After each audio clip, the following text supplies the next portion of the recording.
আজ জামাই ষষ্ঠী। তো জামাই ষষ্ঠীর সারাদিন আমি কি কি খেয়েছি আজ সেটাই তোমাদের সাথে শেয়ার করব।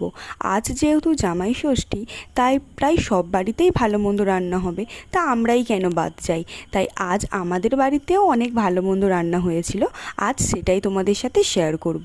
তো সকালটা স্টার্ট করেছিলাম প্রতিদিনের মতোই 1 কাপ চা দিয়ে। আর আজ ব্রেকফাস্টের জন্য আমি ভেজেছিলাম লুচি।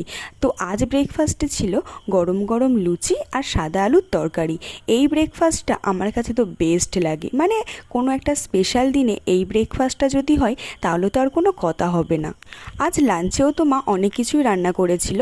আজ লাঞ্চে ছিল ভাত, 5 রকম ভাজা, আর 5 রকম ভাজার মধ্যে ছিল আলু ভাজা, বেগুন ভাজা, পটল ভাজা, পাঁপড় ভাজা আর বাটা মাছ ভাজা, আর ছিল ডাল আর চিকেন কষা।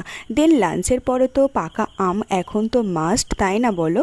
দেন বিকালের দিকে খেয়েছিলাম মিষ্টি দই, আর ডিনারে খেয়েছিলাম লুচি আর চিকেন কষা। তো আজ ভিডিওটি এই পর্যন্ত। তোমাদের জামাই ষষ্ঠী কেমন কাটলো অবশ্যই কিন্তু কমেন্টে জানিও।